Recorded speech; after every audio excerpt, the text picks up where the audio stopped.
মাধ্যমিক পাশে ভারতীয় রেলে এপ্রেন্টিস নিয়োগ, প্রতি মাসে স্টাইপেন্ড ৭,৭০০ টাকা। ভারতীয় রেলে আবারও কর্মী নিয়োগের দুর্দান্ত বিজ্ঞপ্তি প্রকাশিত হল। চাকরি প্রার্থীদের জন্য অত্যন্ত আনন্দের সাথে জানানো যাচ্ছে যে, এখানে বিপুল পরিমাণ শূন্য পদে ন্যূনতম মাধ্যমিক পাস যোগ্যতা থেকেই চাকরি প্রার্থীরা আবেদন জানাতে পারবেন। এর পাশাপাশি সরকারি অ্যাপ্রেন্টিস আইন অনুসারে প্রতি মাসে পাবেন ভালো অঙ্কের স্টাইপেন্ড। এই নিয়োগের বিস্তারিত তথ্য এই ভিডিওর মাধ্যমে জানানো হল। তাই অবশ্যই সঠিক তথ্যগুলি বুঝে নেওয়ার জন্য শেষ পর্যন্ত আজকের ভিডিওটি সম্পূর্ণ দেখুন। পদের নাম ট্রেড অ্যাপ্রেন্টিস। শূন্যপদের সংখ্যা 1007টি। শিক্ষাগত যোগ্যতা সমস্ত যোগ্য চাকরি প্রার্থীদের দক্ষিণ পূর্ব রেলওয়ের পক্ষ থেকে অ্যাপ্রেন্টিস পদে নিয়োগ করা হচ্ছে, যেখানে আপনারা আপনাদের যোগ্যতা অনুসারে বিভিন্ন ট্রেড বেছে নিতে পারবেন।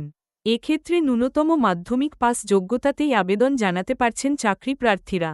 যদিও এক্ষেত্রে মাধ্যমিক পরীক্ষায় 50% নম্বর থাকলে তবেই আবেদন জানাতে পারবেন। এর পাশাপাশি নির্দিষ্ট ট্রেডে আইটিআই সার্টিফিকেট থাকতে হবে। বয়স সীমা এখানে ন্যূনতম 15 বছর থেকে সর্বোচ্চ 24 বছরের চাকরি প্রার্থীরা আবেদন জানাতে পারবেন। বয়সের ক্ষেত্রে সরকারি নিয়ম মেনে তপশিলি জাতি এবং আদিবাসী চাকরিপ্রার্থীদের মোট 5 বছরের এবং অন্যান্য পিছিয়ে পড়া বর্গের চাকরিপ্রার্থীদের মোট 3 বছরের ছাড় দেওয়া হবে। মাসিক বেতন বা স্টাইপেন্ড এখানে প্রশিক্ষণ চলাকালীন প্রতি মাসে ভালো অঙ্কের স্টাইপেন্ড পাবেন নিযুক্ত কর্মীরা। আপনাদের মধ্যে যাদের 2 বছরের আইটিআই কোর্স করা রয়েছে, তারা প্রতি মাসের 8,050 টাকা এবং 1 বছরের আইটিআই কোর্স করা থাকলে প্রতি মাসে 7,700 টাকা বেতন পাবেন। নিয়োগ পদ্ধতি এখানে কোনোরকম লিখিত পরীক্ষা বা ইন্টারভিউ দিতে হবে না চাকরিপ্রার্থীদের। ভারতীয় অ্যাপ্রেন্টিস আইন 1961 অনুসারে সকল নিয়ম মেনেই এই নিয়োগটি করা হচ্ছে। তাই আবেদনকারীদের মধ্যে থেকে মাধ্যমিক এবং আইটিআই যোগ্যতার উপর নির্ভর করে একটি মেধা তালিকা প্রস্তুত করা হবে। তারপর যোগ্য প্রার্থীদের ডকুমেন্ট ভেরিফিকেশনের মাধ্যমে নির্দিষ্ট পদে নিয়োগ করবে দক্ষিণ পূর্ব রেলওয়ে।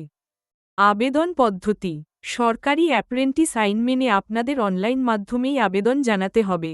আবেদনের জন্য প্রথমেই ভারতীয় অ্যাপ্রেন্টিস আবেদনের অফিসিয়াল ওয়েবসাইটে গিয়ে রেজিস্ট্রেশন করতে হবে। ইচ্ছুক সকল চাকরি প্রার্থীকে https://www.apprenticeshipindia.gov.in এই অফিসিয়াল ওয়েবসাইটে গিয়েই শিক্ষাগত যোগ্যতার সকল প্রমাণপত্র আপলোড করতে হবে। এরপর নিয়োগ বিজ্ঞপ্তিতে বলে দেওয়া পদ্ধতি অবলম্বন করে আবেদনটি জানাবেন। চাকরিপ্রার্থীরা এখানে 4 মে 2025 তারিখ পর্যন্ত আবেদন জানাতে পারবেন। সমস্ত তথ্য আরও ভালোভাবে বুঝে নেওয়ার জন্য অবশ্যই নিচে দেওয়া লিঙ্ক থেকে নিয়োগ বিজ্ঞপ্তিটি ডাউনলোড করে নিন। সর্বশেষ বলতে পারি, আপনারা যারা আমার চ্যানেলে নতুন, দয়া করে আমার চ্যানেলটাকে সাবস্ক্রাইব করুন এবং পাশে দেওয়া বেল আইকনটি টিপে পাশে থাকুন। তাহলে পরবর্তী নতুন ভিডিও নোটিফিকেশন আপনি যেন সর্বপ্রথম পেতে